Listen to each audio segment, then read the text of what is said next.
Yes, we go. Well, hello everybody. This is still another series of lectures. This one is also for the College of New Jersey. The course is called The Art of Greece. And as always, in the first lecture of a series, again, I would like very much to thank our medical profession for being valiantly there while all of us are hiding, of course, in our homes. And thank you very much from the bottom of my heart. Now, the lecture began with the art of the Aegean Islands, which included, of course, the Cycladic Islands, and then the art of the island of Crete. And we are very grateful to Sir Arthur Evans, who conducted excavations there 100 years ago at his own expense. And then we went to the Peloponnesus, and for the discoveries in Peloponnesus, we are of course grateful, among others, to the pioneer, and that was Heinrich Schliemann. We then looked at the art of Greece in at the beginning, after the invasions of the 1100s BC from the north, when the arts of the Aegean in fact disappeared, the arts of Crete, the arts of the Mycenaean art. And then it will take about 300-400 years, the so-called Dark Ages, until it will begin to rise again.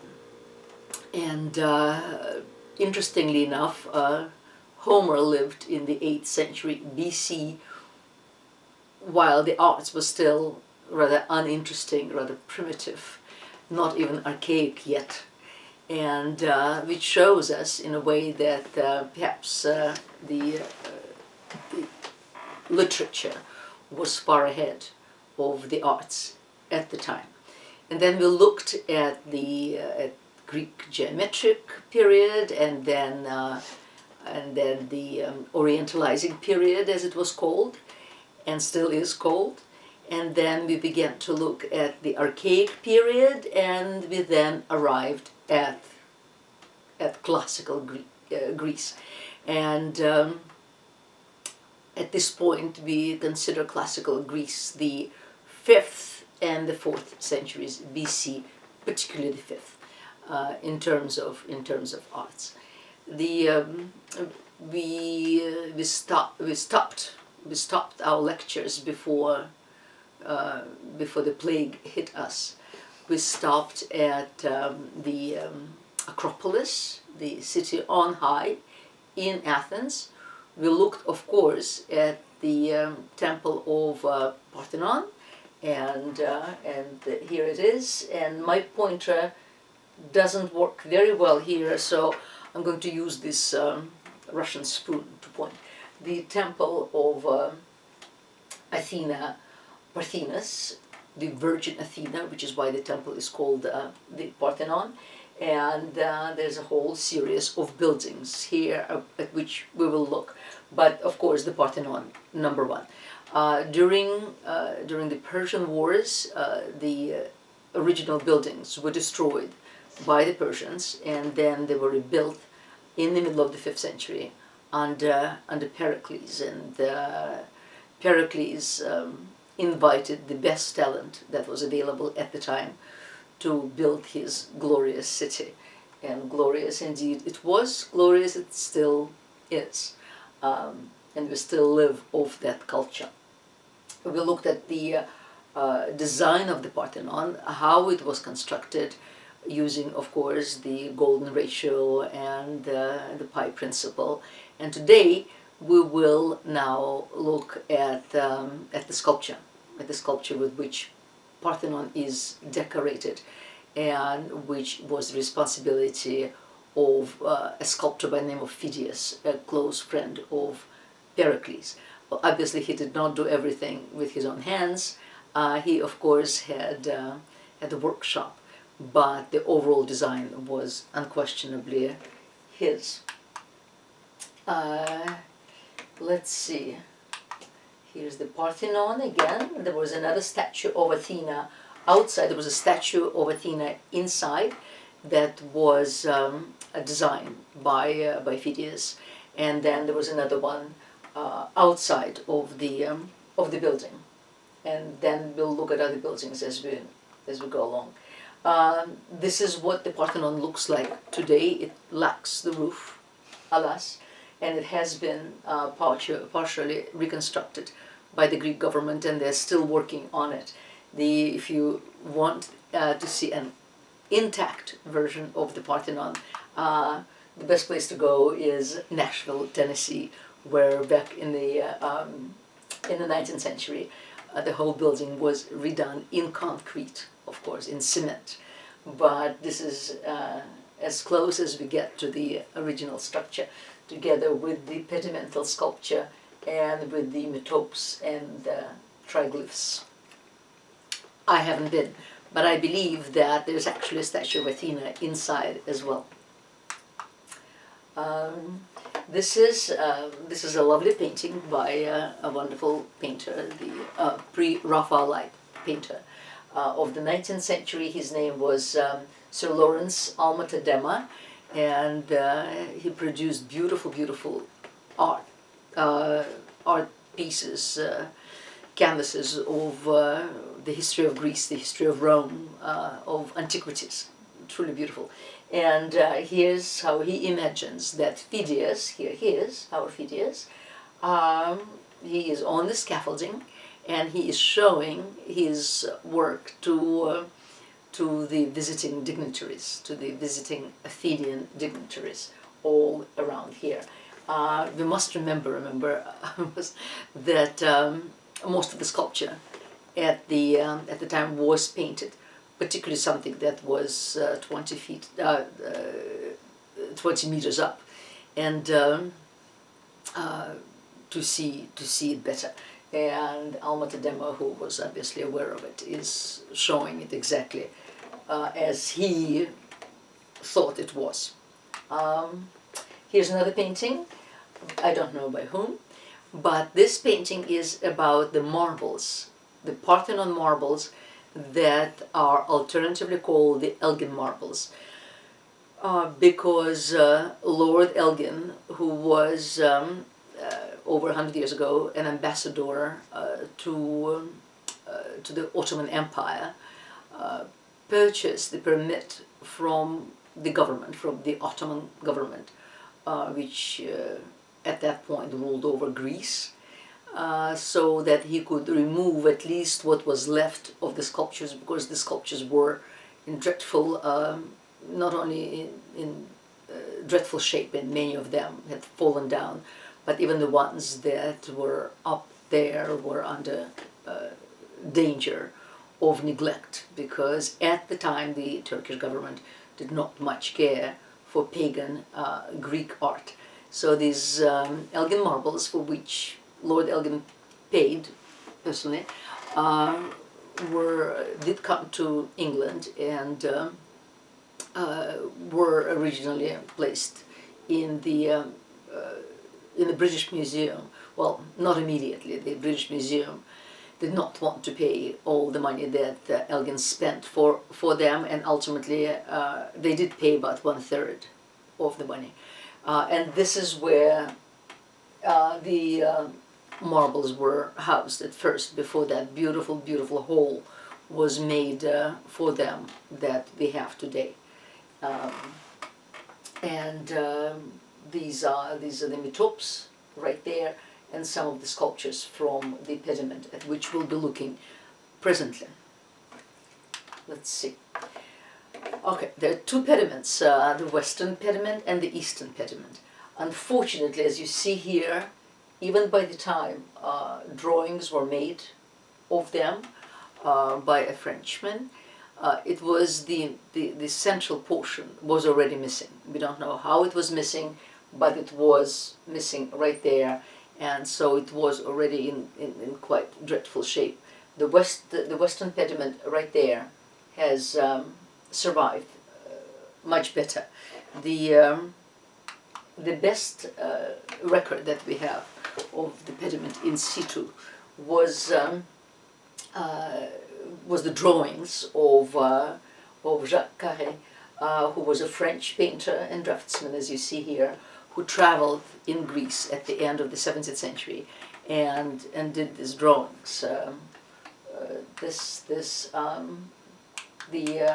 As I said, but by the time he got there, already the eastern pediment lacked this entire central portion. The eastern pediment was in fact dedicated to the fight.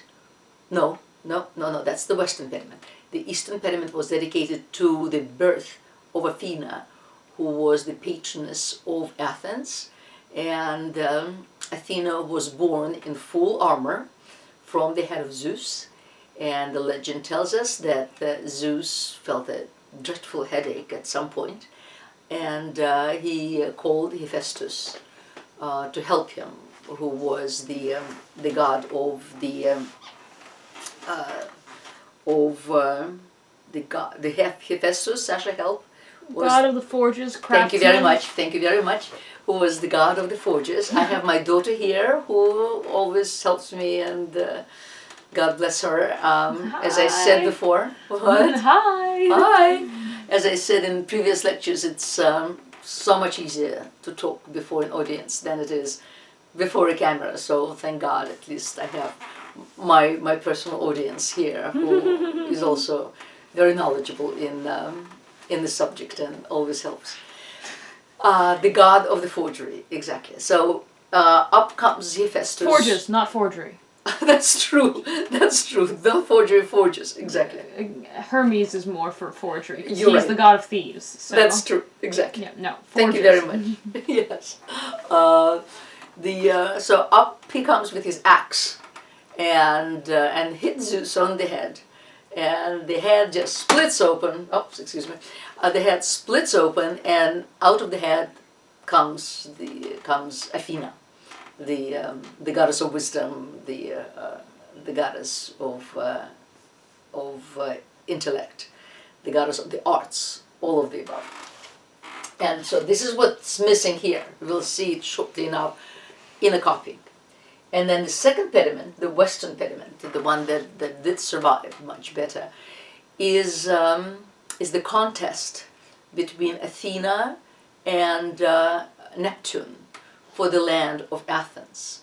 And it's very significant, and says quite a bit about Athenians in general, that it was not the gods who chose them, as was the case, of course, with the Egyptians and the Mesopotamians, but it was themselves who chose which god they liked best.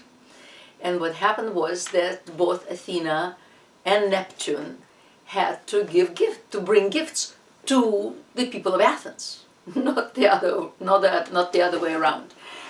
And Athena brought an olive tree, while Neptune hit the earth with his trident, and there appeared a pool of salt water.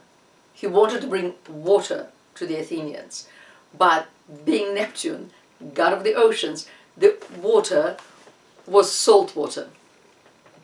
And Athenians chose Athena to be their patron goddess as a result. So, and this is where that contest is shown. Very dramatically, in great diagonals, very packed with participants.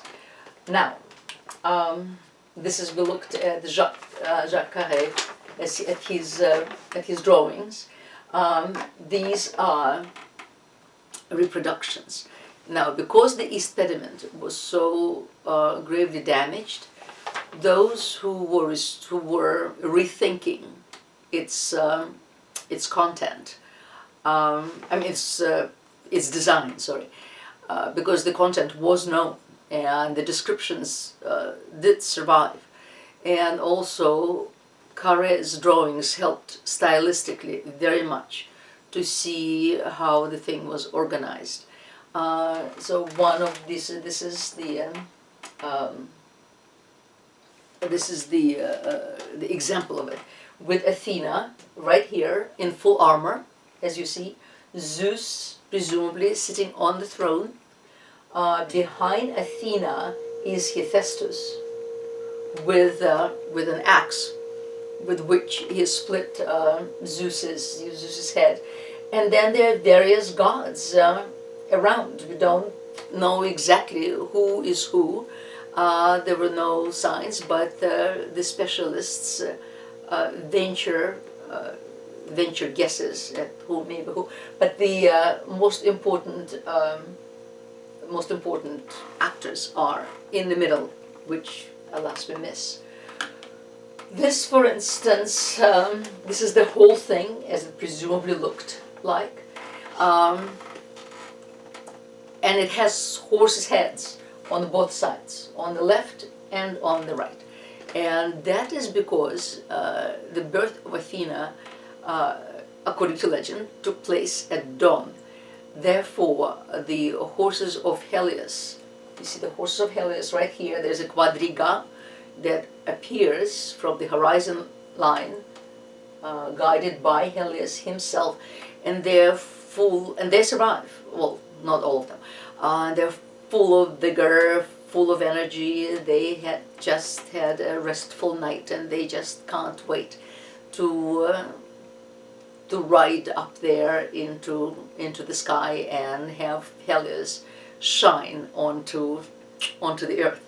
Whereas the horses here, the horses on the right, are the horses of sunset, or rather the horses of moonlight, and the goddess of the moon is Selene, and they are tired, their eyes are bulging, they are exhausted. They had a whole tiresome day up there in the sky, and it's quite amazing how the Greeks, how the sculptors in fact portrayed it very, very, very beautifully. As you see here, there's a great deal of energy in the pediment. There's a great deal of interaction. So the positive and negative spaces that we talked about before here not only relate to each singular statue as the statue turns and interacts with other participants, but also because they all overlap. There's a lot of this positive negative space in the entire composition. Of course, now we are in the middle of the 5th century. It is very much the time of Greek glory. If you remember, in the archaic period, the sculptors still had the figures that featured in the middle of the pediment. Very large. They were very large figures, and then the figures diminished in size as they receded into the corners of the pediment. Phidias wouldn't have that, because this, of course, in his understanding, doesn't happen in nature. In nature, proportion is always maintained, and therefore what he does is organize all the participants in such a way as to fit into the pediments. In this case, for instance, you only see half of Selene as she disappears behind the horizon. Here you only see the head of Helios as he appears from before the horizon, and then all other participants, they're either bending or they're sitting, or later on they'll be lying down, but the proportion will always be very much maintained. The horses, yes, let's see. These are some of the recreations. Again, remember, all of this was painted, because Athens itself sits about 10 kilometers away from the sea, but as the ships sailed into Piraeus, into the port of Athens, Piraeus, they could see the temple, and one of the reasons they could see the temple was because the sculptures were painted. This is a reconstruction of some of the statues on the east pediment, and here they are. These are these ladies, and this is a figure, perhaps of Hercules, we don't know, who is facing the horses as they rise from the horizon. There they are, and here it is again as presented in the British Museum, because these are part of the Elgin Marbles. So these are our three ladies. This is Hermes, Hercules, take your guess, and these are the horses of Helios. The significant, remarkable thing really is that they're all statues in the round, with all this interaction and overlapping. It seems as if the space is extremely deep when whereas it isn't. It's a space of a pediment. Perhaps a meter, the meter and a half. They're all sculptures in the round. In other words, they are one can walk around them.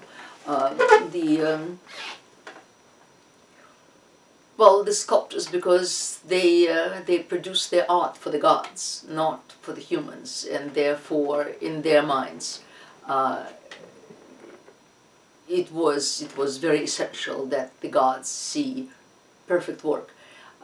Integrity had to be maintained in all cases, but also of course, if one wants to portray a very naturalistic shape, it's difficult to do without the back. So the backs were carved at the same time. Even though in the Renaissance they did manage, they did it in bronze with empty backs, the cathedrals, a lot of cathedral sculpture. But then again, bronze was very expensive. Here, this is our Hercules, or as I said, Hermes, or whom you wish, and it's almost as if he is doing sit-ups, because his abdomen is very tense. His abdomen is in perfect shape, a heroic abdomen, and they very much believed, the Greeks, as you remember from the previous lectures, in heroic nudes. So this is one of our heroic nudes with perfectly understood anatomy and flexed abdomen. And here he is again, and this is how the horses would be seeing him as they rise from the east. And he's looking directly at them, at the horses, and at the god Helios. And there he is from the back, as I said, completely and totally carved around. This is Helios. Not much is left of his head, I'm afraid. And there are a couple of horses. It was a quadriga originally, 4 horses. Here again is pretty much the same image. And this is the horse that belonged to the quadriga of Selene. And you can see how tired this horse is, and her mouth is, or his mouth is open, and the eyes are bulging. He had enough of it. He's ready to rest. But even the fatigue is conveyed tremendously, and never mind 20 meters up, and that it would not be seen perfectly.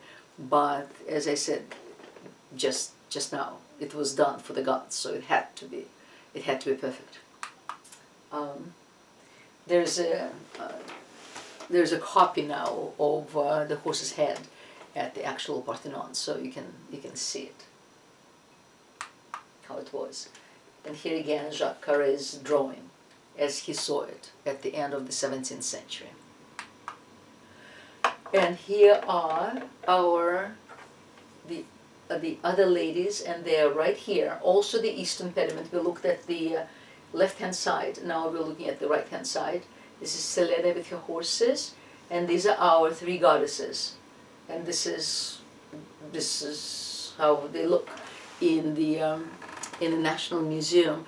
What Phidias also invented was the principle of wet drapery, because at the time, while the male nude was very common and very much praised, females could not appear in a nude. They always had to be dressed remember about our talk about women in the Greek society and how, for the most part, they had to be, they were separated in the gynaeceum, where they took care of the household, but they had no rights, and they were considered as minors, and they certainly could not appear in the nude. But here's Phidias, who invents this principle of wet drapery, and when the drapery is wet, the body, in fact, can be shown to great advantage, sometimes more beautiful than it could be without. And it also has a great deal of energy. The drapery has energy, and the drapery gave the pediments a great deal of energy as it flows around and falls down like water, and again overlaps each other while these women recline and rest together. And of course, because the carving was very, very deep, as a result, the light hit the marbles in a very advantageous fashion, and as such, one could see the spilling energy even more under the influence of the light. Again, this is the left side of the pediment in the museum, and this is the right side of the pediment. There's also a horse there in this particular photograph. There is no horse, but oh, here it is. Here's our horse, right there. So this is the eastern pediment, as I showed you before, with the central part. Oops, there goes my spoon. Your spoon! With the central part missing, but both the left and the right sides are preserved in the British Museum. This now is the West Pediment, which is much, much better preserved. And again, this is the fight for supremacy between Athena and Neptune. And in the pediment, they actually did have the Athena had a spear, and Neptune had his trident. And then behind Athena, you see the laurel tree carved in marble, right there. Then there are chariots on each side of them, because presumably they came to their duel in chariots, both of them. And then various other participants on other sides. The diagonals are very impressive. Stylistically, it's just brilliant composition. When the Greeks did the athletic nudes, in the diagonal it would be called the heroic diagonal, and in this case the sobriquet can be used here as well. They both look very much like heroes. But then, as I said, Neptune miscalculated a bit, because once he struck the earth to give Athenians water, he gave them salt water. And salt water, they had plenty. Poseidon and Athena, Neptune and Minerva. Oh, thank you very much. Yes. That's of course. Yes. Poseidon is the Greek name. And I kept and saying he goes Neptune, with, yes. That's fine. I mean, it's the Right, right right. god, it's just the wrong culture. Thank you very much. Yep. Please, absolutely, as I said before, correct me all the time. Hardly necessary. Oh, yes it is, because All right. As I said, there's much preparation, and Well, it's okay, you've I'm got totally Poseidon wrong. written there anyway, Okay. so. Oh, I do? Oh, that's right, I do. I have Poseidon written here. Thank you very much. And here's the reconstruction of the West Pediment entirely. It actually, when we look at the Parthenon, when we look at pictures of the Parthenon, we look at the western side, because it was the western side that faced the Propylaea, the entrance gate into the Acropolis. So anyone who would approach the Acropolis from the side of Athens would go up the steps. The first thing they would see is the fight between Athena and Poseidon, and know that Athena had won the battle, or the contest rather.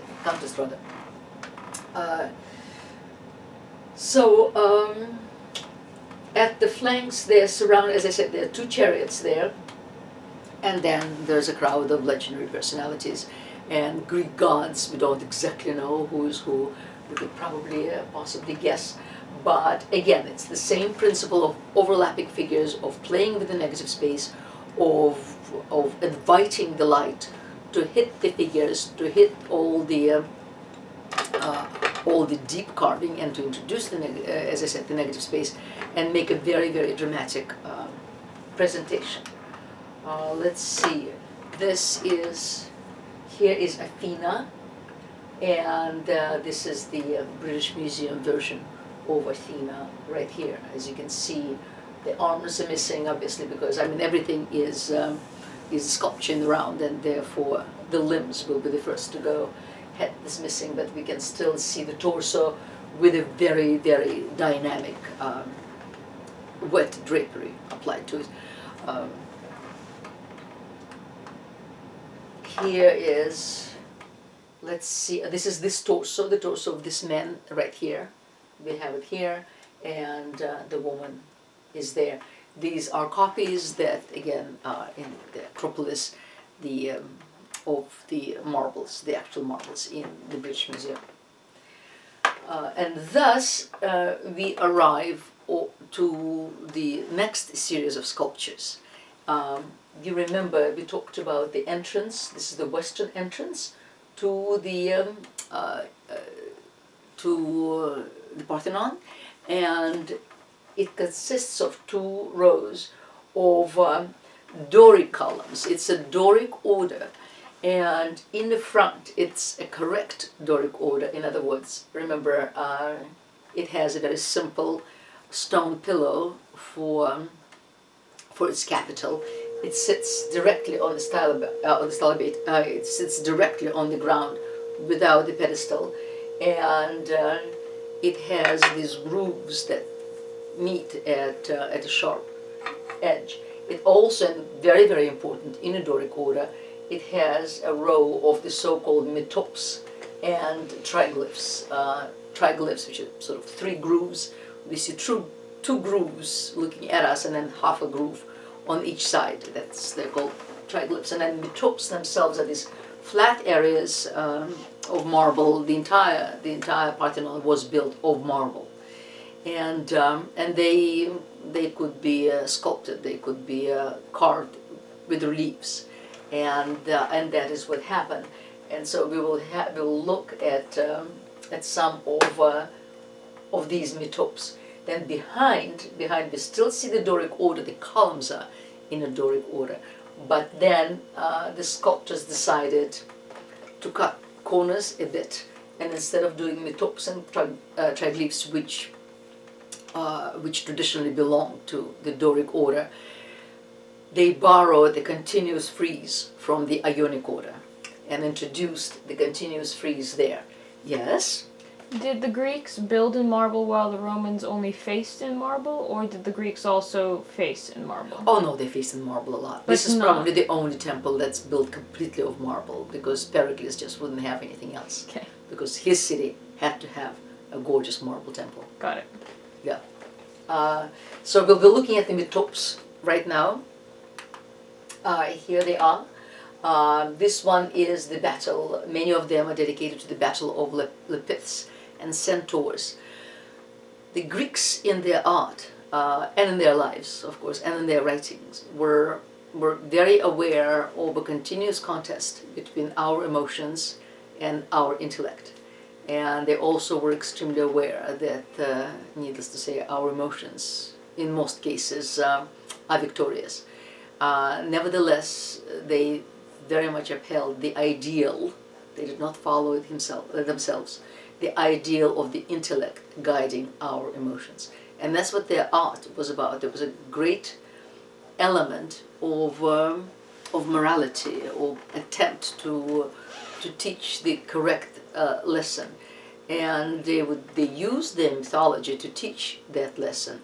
And one of the very popular subjects was the Centauromakia, it was called, and that is the battle between the Lepiths, who were Greeks, a Greek tribe, and centaurs. Now the the Greek tribe, the Greeks themselves, thank you, represented the rational thinking, while centaurs represented the creatures of the forest, the creatures of nature, the creatures of emotion, and as a result they represented our emotion as opposed to the Greeks who represented our intellect, presumably. And thus there's this continuous fight. And then the Greeks, of course, as I just said, knew that that the intellect doesn't always win. And then what kind of a victory would it be if it was against a very weak opponent? Well, in this particular metope, they seem to be equal, the contestants. The idea of this constant energy flowing from one to the next, from one to the other. The energy that goes up, goes left and right as the centaur. I mean, this is a rather unnatural way for the centaur to grab his opponent, who is on his left, grabbing him. He would probably be grabbing him with the right hand, but he's grabbing him with his left so that he could show his physique, and that was also very important. So he's showing his physique as the Lepith is showing his physique as well. Meanwhile, because they carved lovely, because the carving is so accomplished, we don't really question the fact that they're both posers, as they are here. And I mean, the centaur is not even using his right arm. Can you imagine fighting someone? Probably sword, probably holding. Possibly, very possible. Is Lepith trying to knee him in the balls? But well, his balls are not there. Right, but instinct takes over. Maybe. Because Lepith certainly knew where centaurs' genitals are. I'm just saying, instinct takes over. That's true. May I ask one more question? Of course. Is there a reason that the centaur is so pale? I mean, I know that being swarthy was kind of a sign of being masculine and being out in nature. Absolutely. And, manly, masculine man. I have no idea. But is it like sickly, or is sickly it? looking? Is he meant to be? It's a good point. I don't know why they didn't paint the entire body. Fey creature, gray. kind of this. Well, forest creature. This is just a guess. Oh, okay. No, I was wondering if they had chemically extracted the paint. If this was what that was. I don't know. No, I don't if there was like a reason that centaurs were pale, whereas Greeks were manly, masculine men. I don't know. Okay. Yes, I understand what you're saying. Because actually the horse part is one of nature and the torso is one of man. Right. So possibly, yeah, maybe. Good point. Hey, very good point. Just asking. Now, there's my favorite. This one, absolutely, I mean, talk of posing. And he's a gorgeous, gorgeous man. In this case, the centaur is irrational enough to keep himself in profile so that the hero can show his glory in full, and thus he not show it. He even has a cape. I mean, this is the middle of the battle, and yet his gorgeous cape is on his arms and brings out the spectacular beauty of his body. And again, remember, it was all painted. Don't know what colors, but definitely, probably the cape would be painted blue or green. Or, well, maybe not green, blue or red, possibly, so to bring out this gorgeous physique of this man. But again, energy flows everywhere, and what the cape also does, by carving into the drapery, it creates all these positive, negative spaces as the light hits on it and brings out so much more drama and so much more theater. And in this case, the centaur is victorious. In fact, as you can see, the Lepith is lying under his hooves, and the centaur is very much a happy centaur. As I said, the battle wouldn't be worth much if it weren't against a worthy opponent. And the Greeks knew that if they just showed the Greeks as victors throughout, it wouldn't make much sense. these are the metopes again from the British Museum. The fight between the Lapiths and centaurs was about a wedding. There was a wedding of the king of Lapiths to a lovely maiden, and then the centaurs got very drunk and decided to crash the wedding, which is exactly what they did. And since they were drunk and the maidens were very, very beautiful, they began to abduct the maidens, to put them to use, so to speak. Well, Lapiths did not like that, and that's how the battle began. In this case, again, these are various episodes from the battle, but this is the one where a centaur is abducting the maiden. The maiden is very properly dressed in wet drapery, for better to attract the centaur or a Lapith, and she's being lifted in the air, as you see here, and being taken away. This one doesn't show. There's another one where she actually pushes the centaur away.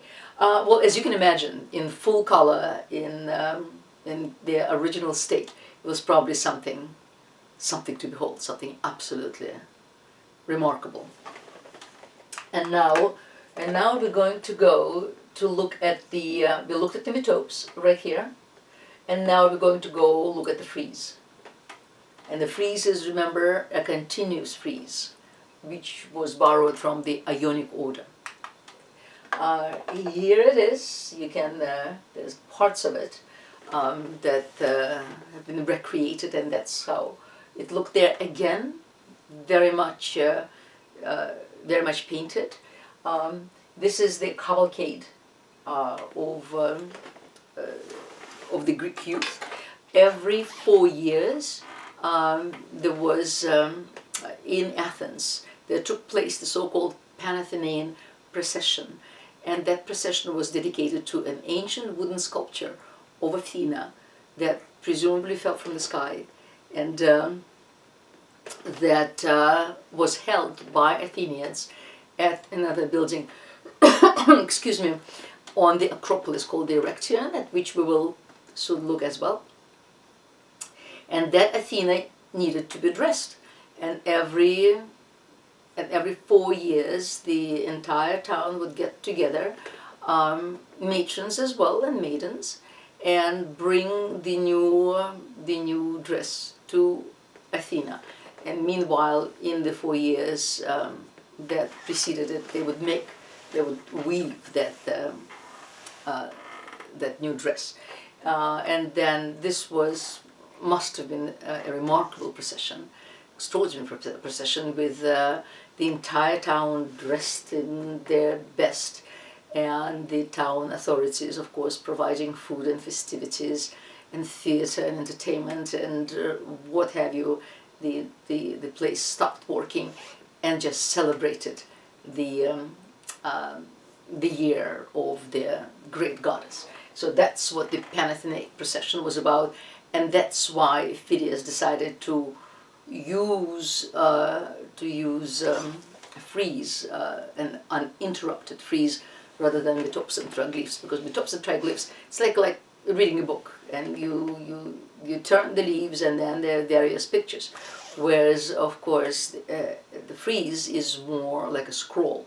You can just unroll the scroll and see an uninterrupted procession, almost like a film. This is how it's presented in the British Museum. The British Museum had built a log hole for these sculptures, and then at the end of the hole there would be pedimental sculpture, and then along the walls you see the procession. This shows, yes, Arka, maybe you're right actually, because you can still see color there. So it's very possible that they did, that they knew what colors there were. Yeah. This is the maidens who bring donations, and this is the new peplus, the new dress that was woven for the goddess Athena, and it is shown here. I know that in Egypt they've been doing a lot of. There's been a lot of discussion about the nature of cleaning the columns, because now that they have the technique, they are very slowly and meticulously cleaning because there's so much soot on these ancient Egyptian temples that it's actually sealed in the color and protected it. Oh. So they're they're removing the soot while keeping the color, and the problem is that, I mean, they obviously didn't know, but about 100 years ago, when the French were doing great, very, very good and noble restoration work, but they completely power washed a couple columns. So it took down. I mean, it's kind of the same argument as Schliemann. Like, he found Troy, and then he destroyed a lot of it. Yeah. And it's kind of the same thing where it's like, oh, look at them, they're great, and they restored so much of these temples while also giving it the scrub of its life. I know. No, right? So so true. Yeah. Here, well, thank you very much. Sorry. Here is just a close-up of the same. The maiden is giving, interestingly she is, she's not entirely covered, but she's giving the peplus to one of the representatives. And here are men, matrons and gentlemen who are in procession again. They're all going towards the Acropolis in order to participate in this remarkable ceremony. The peasants from the outskirts bring livestock for sacrifice, and here's some of it. There's the famous bull, right, Sashka? The bull that the heifer, yeah, the heifer from the poem. Inspired Keats to write "Ode to a Grecian Urn," in which one of the verses is that the heifer going to the sacrifice. I don't remember the rest of the poem right now, but it was definitely, the whole poem kind of catalysted from this particular motif. Perfect. Yeah, and there's our heifer. It's where the final lines are, beauty is truth, truth, beauty, that is all you know on earth and all you need to know. That line comes from that poem. That poem, which comes from this. Incredible. These are the gods sitting on the Olympus, and I mean, when the Greeks sculpted their gods and when they sculpted their men, they didn't make much difference. In fact, for the Greeks, gods were just perfect men, and the men were imperfect gods. And in terms of appearance, they must all be beautiful. And so here are the gods. We know that this is Hermes because he has little wings on his sandals and a hat there, and they're the ones who are waiting for sacrifice, and they participate in the ceremony as well. It is the ceremony that's dedicated to one of them, to a great goddess Athena, and the gods, just as Athenians, were not going to be left at home. The gods certainly were not going to be left on the Olympus. They were going to be there as well. Here's more of the same. And this is our cavalcade with the horses. And actually, when you're there, when you're in the museum, when you walk towards it, or when you walk by it, you really have a feeling as if these horses are galloping towards you. And I can imagine if the British Museum, maybe they do, once in a while put a tape of galloping horses, the image would be absolutely perfect. Another thing that Thaddeus invented here, in addition to the wet drapery for women, what he also introduced is a different proportion for men and horses. The horses are so phenomenally sculpted and so realistic looking that that one doesn't really pay attention unless one knows and looks for it. But horses in ratio are smaller than men, and this is the only way for him was to introduce more horses. And even though he still gave plenty of room to the riders to feel comfortable in their space. But as you see here, men's legs hang quite low on below the horse's torso. And everyone is different. There's absolutely no cookie cutter here. Everyone is different. They talk, yes, of course, they turn and show their gorgeous physique. I mean, that's what Greek men do. And aren't we grateful? But they turn, they ride, they stop, they talk. It's all very, very various. And here, and the interlapping is amazing, because here the entire space, 5 inches maybe at the most, I should look it up, and yet because of the interlapping and the hooves and the legs and the horses and the men and the muzzles and the faces, the feeling that's created is of great, very significant depth in all this. Again, no one really knows how they were painted, but as Sasha here said, it's possible that they have an idea of at least approximately what colors they used.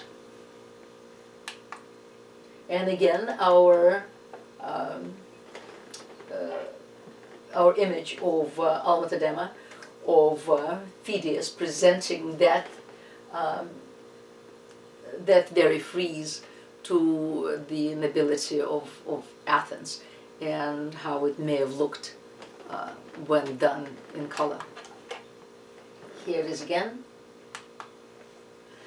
And we're back to the Acropolis. We have looked at the Parthenon in detail, and now let's look at some other buildings. One in particular is the building of it's called the Erectio.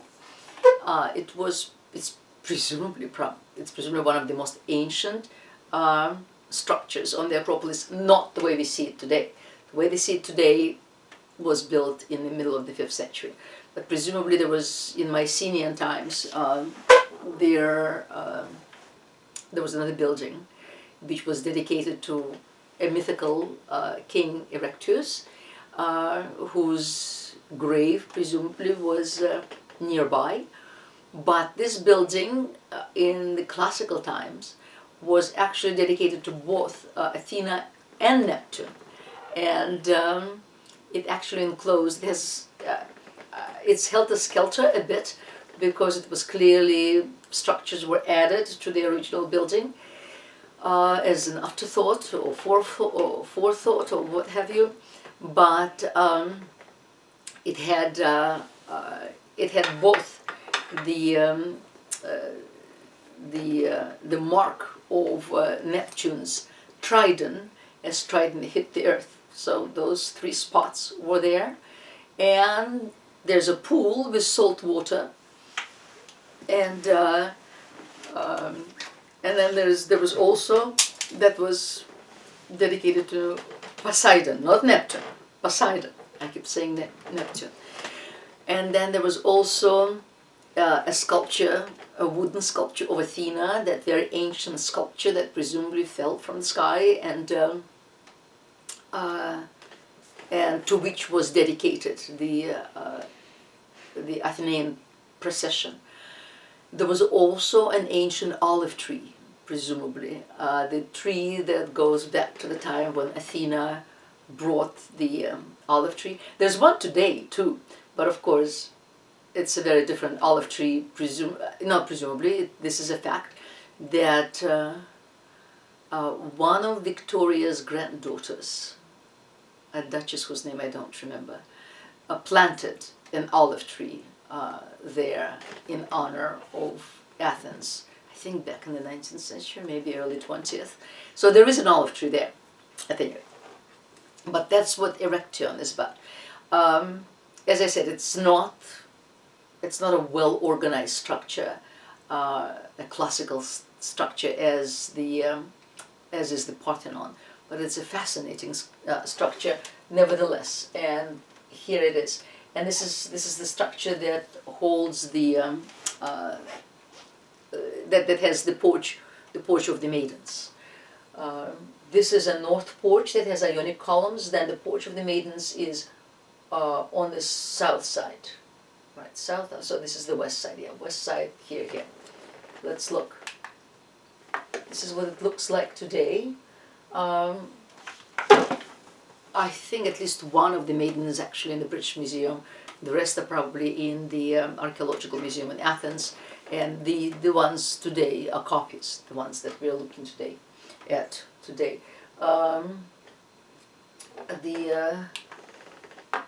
This is the other side, and this is the Ionic Order, as you see. Here is the porch of the maiden, and of the maidens. This is the south side. As you see, it's not a cohesive structure. As I said, the north porch was actually built because I think there was some sort of a beam that was necessary for the to uphold the structure, and to hide the beam, the north porch was created. Here is the caryatides. The caryatides, we saw them. Remember, we saw them in Delphi in the treasury of the Scythians.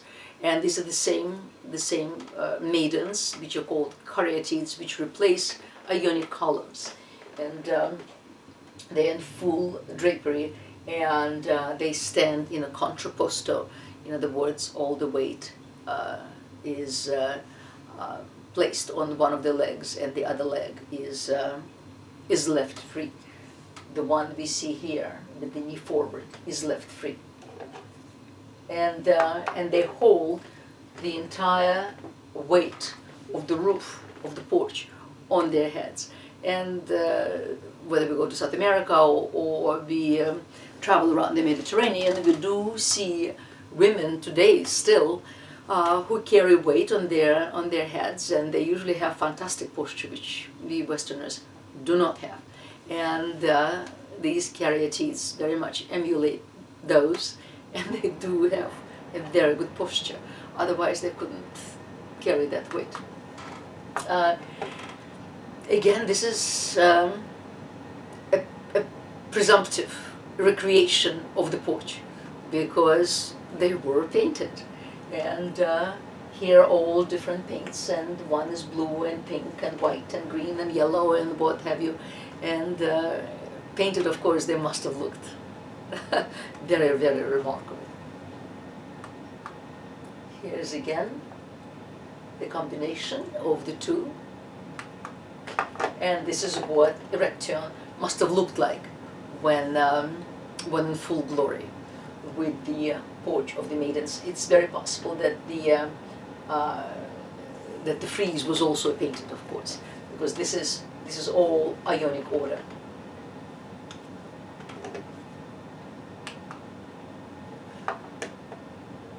Again, this is what it looks like today. This is what it possibly looked like in full glory. And then we go to still another building on the Acropolis, and that's the building, this little temple of Athena Nike. And while most of the Acropolis right here is behind the Propylaea, these magnificent gates, of which the Brandenburg gates in Germany are not a copy, but certainly an inspiration. I mean, the Brandenburg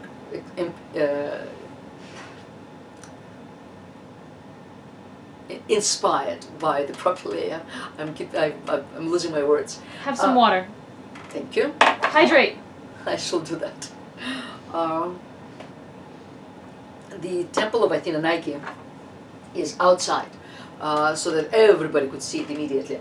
One would approach the Acropolis from the west, right here, and then there would be a separate steps leading to Athena Nike. Nike is well, of course, it's a sneaker company, but it is a goddess. Nike was the goddess of victory. So Athena Nike was the conquering conquering Athena. Hence the sneaker company, hence the sneaker company. Because they will take you to victory. Exactly, exactly. It's very, very true. And I think so, at least. I'm pretty sure that's where it comes from. And possibly it was actually built towards the end of the 5th century. Here it is. Alas, that was while the city was glorious and extremely beautiful and the envy of the world. By this time, the conflict began between Athens and Sparta, and a huge plague erupted in the city. Pericles will die of the plague.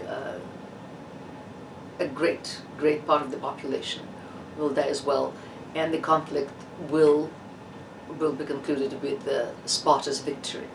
But while Athenians did not know that the Spartans will indeed be victorious, they built this little temple dedicated to the victory over Spartans. It was destroyed many times. Whatever was there, again, there was another structure there before the Persians came, and that was destroyed.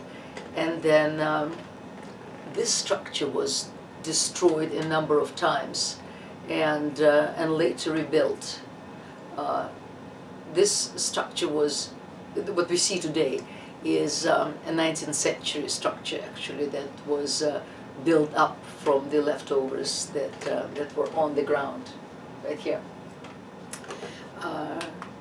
It is an Ionic temple, a little temple with the columns on the front, on the south side, on the west side, and on the east side.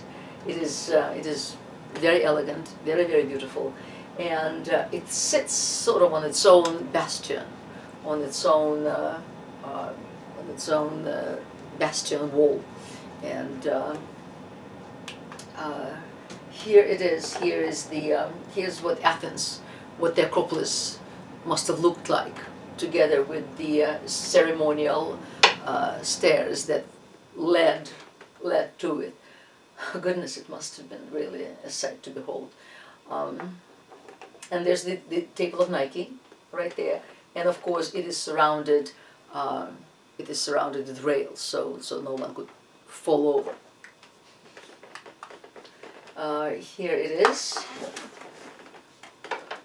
a perfect Ionic Order with the ram's horns for the capital, and then the pedestal for the column, and the grooves themselves on the column do not meet at a sharp edge as in a Doric order, but at a flat, at a sort of a flat space, and then of course the Ionic Order also has the continuous frieze. This is presumably what it may have looked like, and here is the protective rails around it, which was also decorated. Ionic Order, the frieze all around. We do not know whether there was something in the pediment or not. These sculptures on top of the roof are called acroteria, so the space up high. Is it likely that there was something in the pediment? I mean, is that the sort of thing Greeks would have done? Possibly. Fill every spot, or just they leave don't. it alone? That's No? the thing about Okay. the Greeks, is that the Egyptians, remember, they paint everywhere, Right. and they decorate every single spot of the temple. Whereas for the Greeks, there were very specific spots: the metopes, the friezes, the pediments, that they decorated. And then there would be a statue of the goddess inside the temple. I should just look it up. Perhaps somebody knows. I just don't know. Sounds good. This absolutely delightful little sculpture comes from this temple, and it is either Nike untying her sandals or Nike putting on her sandals. But goodness, they are certainly taking wet drapery to its limits. You can see that just a little bit, just give it another couple of decades, and the woman will emerge in the nude, because she is practically nude here.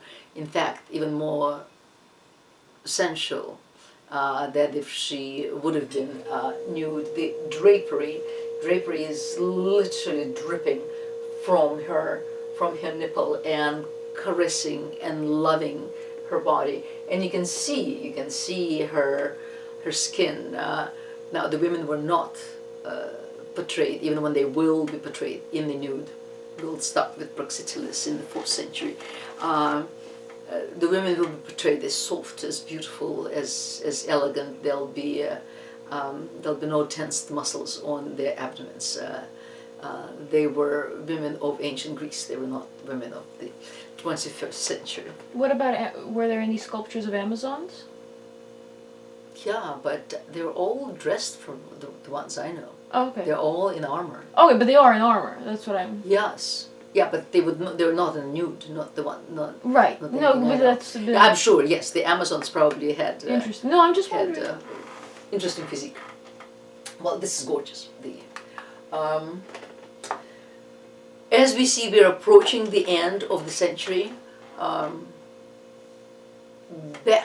Back in the 19th century, it was actually considered that the 5th century was truly the classical period, and then the classical period was then shipwrecked on itself, of course, by the Peloponnesian Wars, by the wars with Sparta, and then the 4th century is more of sort of mannerist manner, as the Renaissance will call the end of the 16th century, and then of course speeding ahead into Hellenism, which will be inaugurated by Alexander the Great.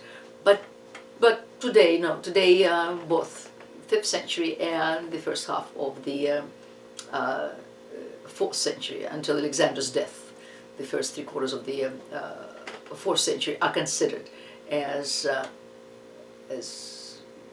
the height of Greek art. Speaking of Nikes, there's one Nike that was sculpted by a sculptor by the name of Ionius at the end of the century, and today the arms are gone, the wings are gone, the drapery is gone. This is presumably what she may have looked like. Again, probably painted. We have the Louvre has, of course, a spectacular Hellenistic sculpture, Hellenistic Nike of Samothrace, sitting on top of their grand escalier, but that will be created later. Meanwhile, these are not very humble beginnings. She walks towards the wind. Her wet drapery, completely reveals her body. Her stomach, her bosom, her legs, everything is revealed, and while she's practically walking towards us naked. It's sort of almost the same idea with my favorite with my favorite Lepith on the metops, with that drapery behind him that brings forward his remarkable body. And here too, here's this Ionius's way of doing kind of the same. Nike, who is, well, for all intents and purposes, appears almost in the nude, but then she has this extraordinary drapery that is flitting in the what's the word, Sasha? Flitting. Flitting.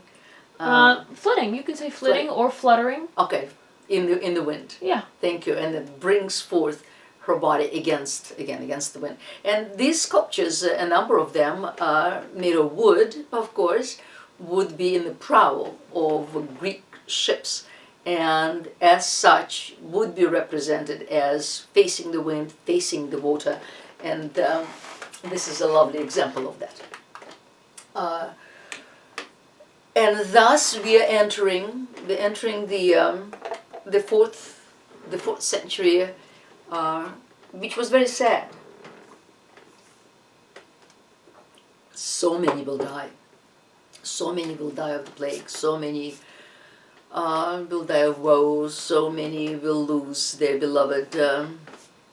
and as such, the funerary sculpture will of course develop significantly. This is one of the wonderful examples, and it is the grave stele of Geso.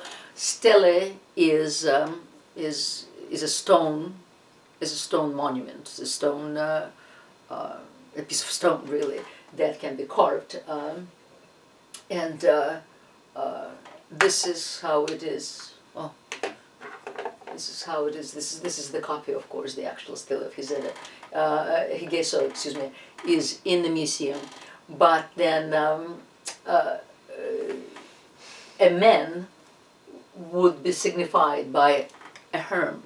A herm comes from god Hermes, and it's a phallic monument to designate men's burial, whereas women the wealthy women would have something carved on their stele as well. Men could too, of course.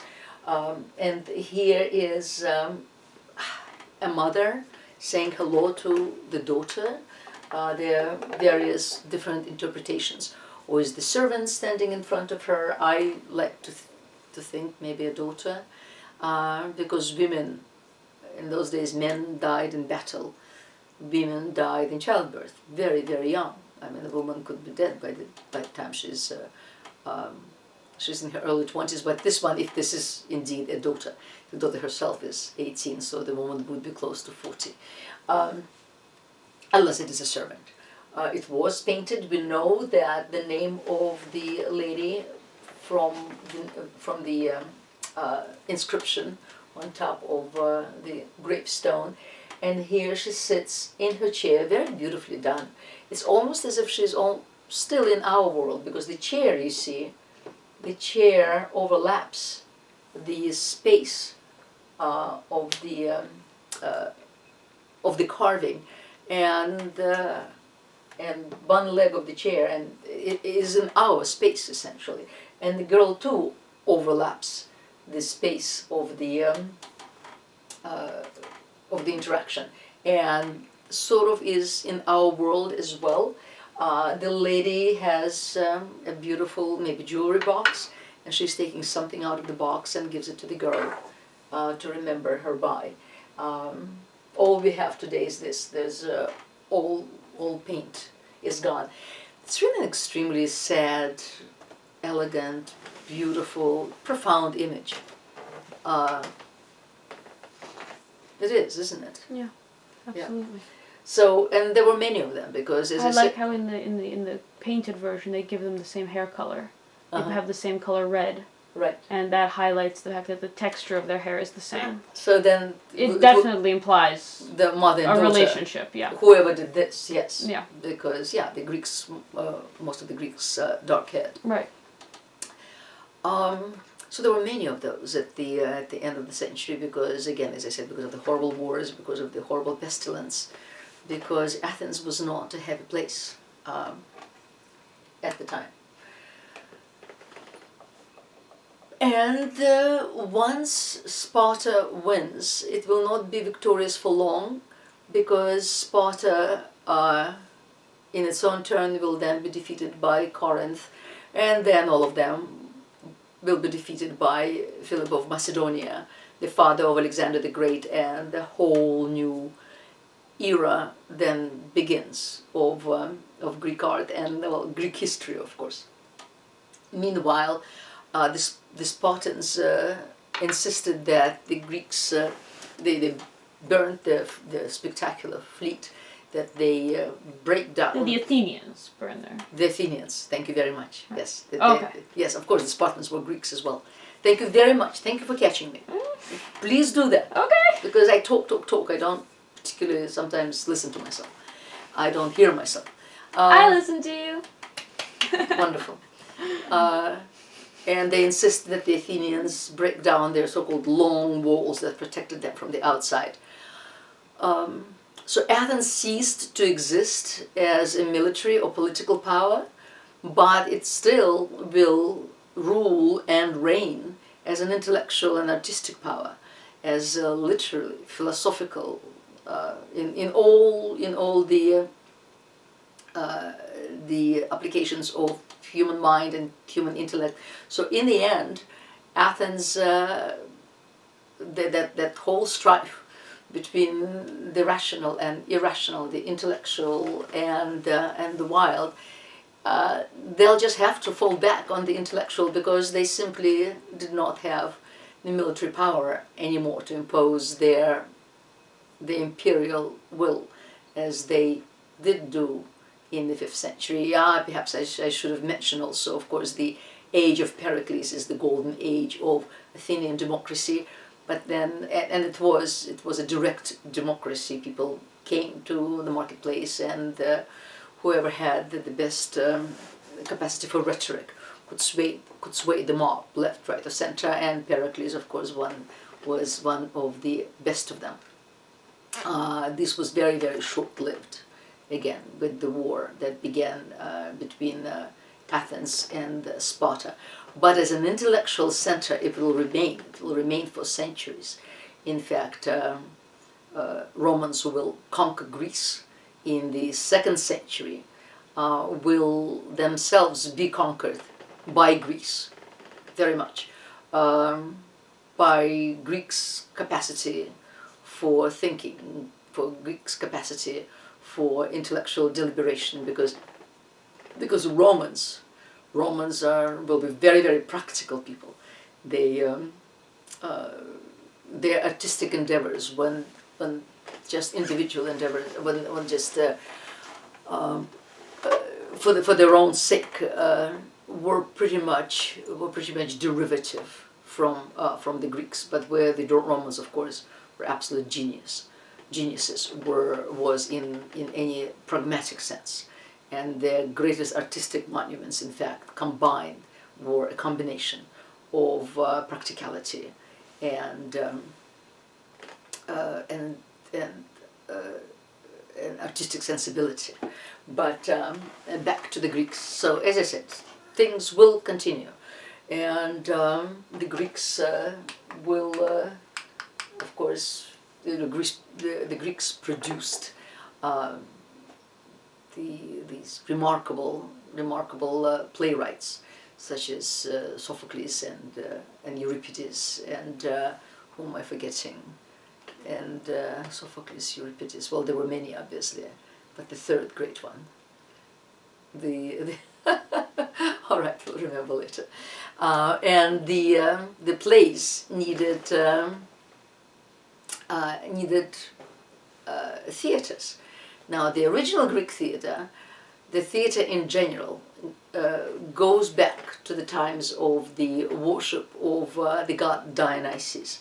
The god Dionysus, who was god of merriment, of vineyards, of wine, of procreation, of fertility, of all those fun things, required worship. And originally there would be an altar in the middle, and a goat would be sacrificed, and the goat would cry out, and the goat, the word for the goat is the same root as Aeschylus. Aeschylus, thank you. He was the first, of course. Oh. Yes. All right.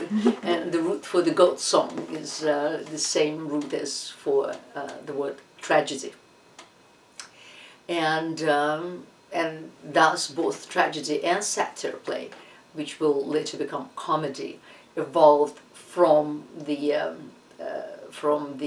worship of Dionysus. At first there was a chorus, then one man came out of the chorus and addressed the chorus, and then two and three, etc.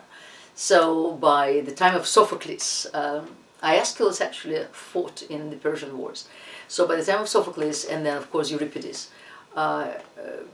in fact when Euripides wrote his Trojan Wars, he was probably writing about the conflict between the Trojan women. The Trojan women, yes. Yeah. So the original theatre, well, first there was an altar in the middle of nowhere, and with people dancing around and singing songs and dancing. Then and the audience would, or the participants would sit around on the nearby hills. Greek is very, very mountainous. Then somebody had an idea to perhaps to bring some sort of a chair, and the chairs were brought and placed around. And then the hill itself was carved into seats, into steps. And this is the origin of the Greek theatre. Very many of them survived. Romans will, of course, adopt the Greek theatre to their own needs, and as a result, today we have Greek and Roman theatres all around the Mediterranean, and in various shapes, of course, of repair or non-repair. And a number of them still function very much as the summer venues for operas, for concerts, for theatre. Quite lovely. In Greece proper, one of the best preserved theatres, I mean every city had a theatre. One of the best preserved is the theatre at Epidaurus. Do I have it on the map? I don't have it on the map. This is what it looks like today, and yes, performances occur there every summer in Epidaurus. And as you see, because for the Greeks everything had to be, well, holistic, everything has to be integral, the theatre too was part of the world at large. The theatre was part of nature. The performance of a play was part of nature, because in Greek plays all the most important questions that concern humanity, the questions of life, of death, of the meaning of life, etc. All of that was addressed on a very profound level, which is why these plays are still played today and are so close to us, because they all bespeak of humanity. That was the thing about Greek culture. It was a very, very humanistic culture. Even their gods were human, which is why they're so close to us, which is why we can understand it. It's very difficult for us to relate to Egyptian gods or to relate to Mesopotamian gods, but we still can relate very much to the Olympian gods, because they were so human, and certainly to the Greeks' way of thinking, to the Greeks' way of acting, to the Greek thought. And so here's the theatre at Epidaurus. This is the acoustics are incredible. Even if one sits up here somewhere, the acoustics are brilliant. You can hear a whisper down below. As you see, it was done in a semicircle right there, with the stage and the building behind the stage that served, of course, for the actors to change, for all the props. I spoke in the other lecture about the difference between the theatre and the amphitheater. Romans will invent the amphitheater, because while Romans will, of course, adopt the theatre and build many, many theatres in their lands, the theatre wasn't large enough for something like gladiatorial games. For that thing, you did theatre in the round and a very large stage. So they combined two such theatres to create a Colosseum, to create a Yankee Stadium, essentially. So when we refer to the sitting as amphitheater sitting, well, it's correct also, but the fact is, amphitheater is two theatres. Amphibious is an amphibious creature, is a creature that lives on land and in water and is capable of breathing up and down. So amphibious means double, so this is a double theatre.